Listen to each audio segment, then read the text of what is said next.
tycoons in the Philippines. Here are some of the most famous business tycoons in the Philippines known for their wealth, success, and influence in the country's landscape business. The first one is Henry C.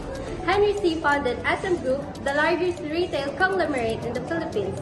He started with a small shoe store in Manila in 1958 and transformed it into a retail giant with over 70 malls across the country. SM Group has interests in retail, real estate, banking, and hospitality. How did Henry C. become successful?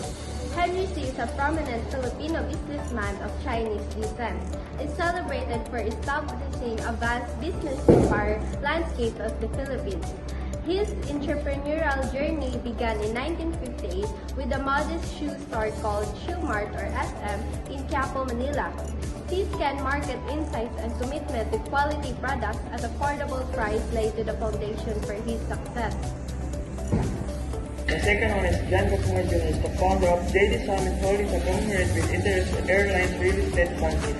Food manufacturing, JD Summit Holdings is known for its popular brands like Universal Robina Corporation, which produce Jack and Jill snacks and Cito beverage. How did John Gokongwei Jr. is success? John Gokongwei Jr. built his business empire by identifying market needs and catering them. He started with a flour mill, recognizing the demand for affordable quality products in the Philippines. This leads to Universal Robina Corporation producing essential goods like flour, biscuits, and instant noodles. Manuel B. Pangilinan, he is commonly known as MVP, not only just in name but also in real life. Pangilinan is a chairman of Metro Pacific Investment na siya lang naman ang nagmamay-ari ng PLDT, Smart, Maynilad, Meralco, Filex Mining Corporation, ABC, at MPTC. But before that, how did Manuel B. Pangilinan become a successful businessman? Manuel B. Pangilinan was born on July 14, 1946 sa Pampanga. Siya ay nagmula sa simpleng pamilya lamang but not totally sobrang hirap. His parents worked hard to provide his education, which inspired Pangilinan to excel in studies and career. Basically, education is the key para sa kanya. He studied at San Beda College during his secondary and finished his college with the bachelor's degree of economics from Ateneo de Manila University. Ganun kasipag si Mr. MVP. Kahit gaano kahirap ang buhay niya, kinaya pa rin niya magkapagtapos because of his determination and dedication.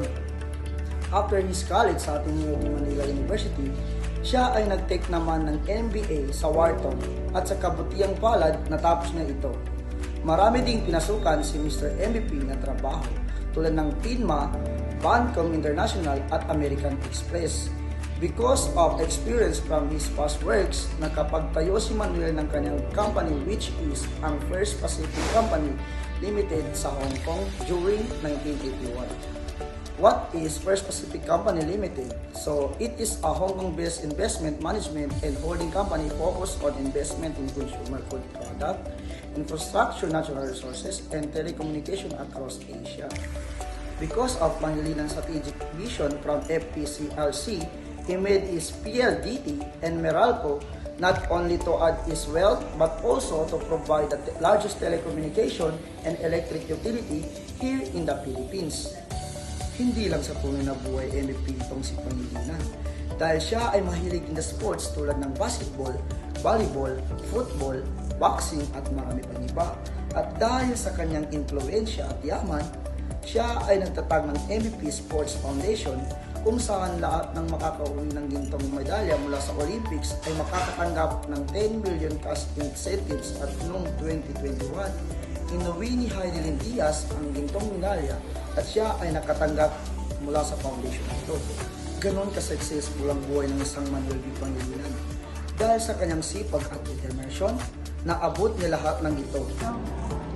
And the fourth is Andrew Tan, founded Alliance Global Group in conglomerate with interest in property development, liquor, and gaming. He is known for his iconic Emperador brand leaf, for his involvement in the Resorts World Manila Casino Complex. How did Andrew Tan business become successful? Andrew Tan, a prominent Filipino businessman, built his success through his strategic diversification, market understanding, and innovative approaches. He began modestly working his way up from humble beginnings to create Alliance Global Group, a conglomerate Philippines spanning real estate, liquor, fast food, and gaming.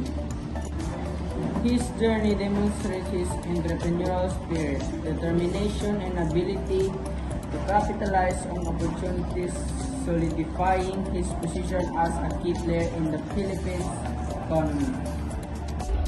Lucio Tan is a founder of LT Group, a diversified conglomerate with interests in tobacco, banking, and real estate. He is also the owner of Philippine Airlines, the country flag carrier. How did Lucio Tan business become successful?